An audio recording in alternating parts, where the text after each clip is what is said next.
The ETH ETF, what is interesting to me, we all knew it was going to happen, but now it's happened. I'm really interested to see what narrative BlackRock put around it. Look, all of us who've been in the financial system know that every single bank and asset management firm is working on this. I mean, Goldman's had a team since 2015. So what they wanted was the regulatory clarity, which is what Fink has forced through. Yeah. So the explosion of innovation that's about to happen from the finance system itself, I think, is the shock. It's not going to come from NFTs and all of the stuff that we all do. It's going to come straight from the heart of the financial system.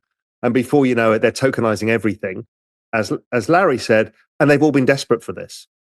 You know, Wall Street will have lobbied for this because it saves so much money. We are all fully invested in this space.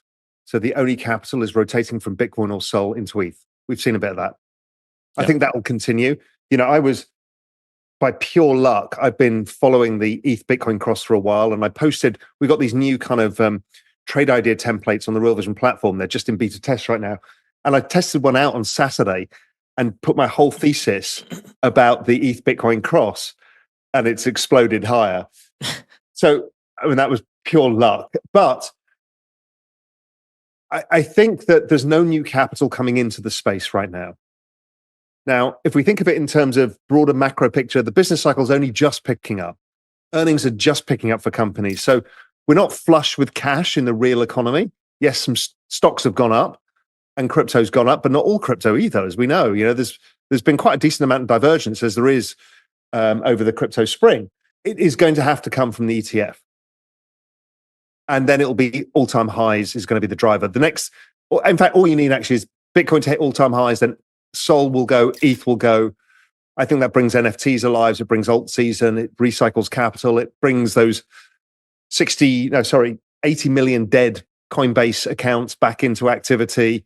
You know, that whole great cycle that happens in crypto summer and crypto autumn is yet to play out. I mean, don't forget, we're still basically in the middle of the pandemic when we go back to the last cycle. We're not quite, we hadn't really started anything yet. Bitcoin was just breaking 10,000 after having consolidated. So I think the most overused phrase in crypto is we're so early, but we're early in the cycle. So yeah, we just need fresh capital. Liquidity, there was a liquidity withdrawal I think we talked about it last week because of the tax stuff. We'll see liquidity starting to come back in. Yellen should normally inject about 250 billion of liquidity. Now she's had the tax receipts in. Before you know it, now there's less QT, liquidity comes in, it all starts happening. So patience, I think, is the answer. I think it'll all play out, and I think ETH will outperform Bitcoin. Solana outperforms ETH.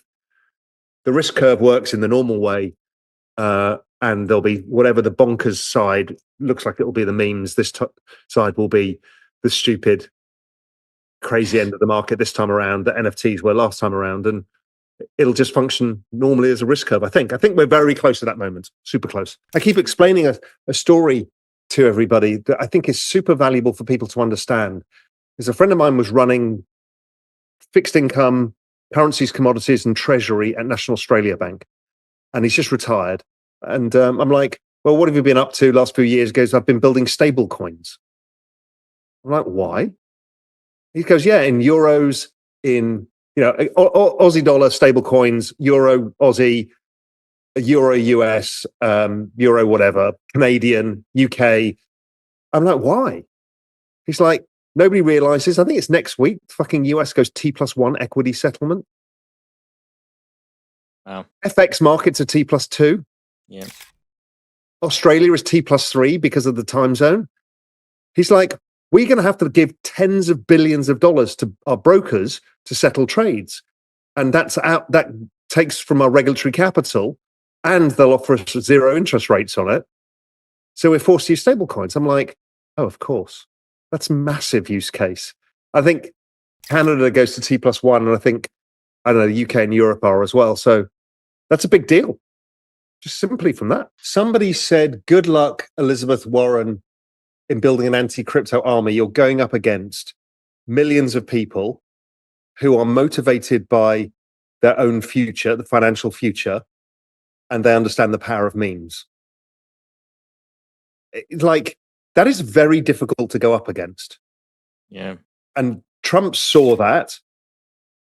And I think the Democrats are learning very fast that, there's 110 million Coinbase accounts, of which I don't know what's active now. Call it 10, 15 million are active, but in the height of the bull market by next year, be 40 million plus.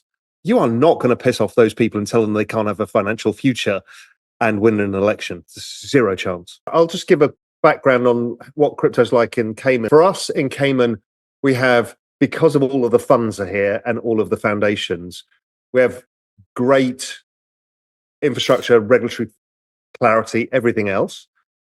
The only issue is the banks.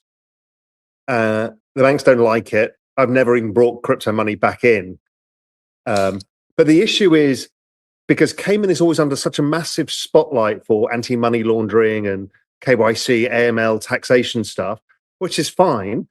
The banks don't know how to KYC on-chain transactions. So they can't say, or AML, really. It's like they're trying to figure out, where did your money come from? Why did you send out $100 and it's come back as $1 billion? What have you been doing that's wrong? And, well, I've been trading monkeys online. They don't get that.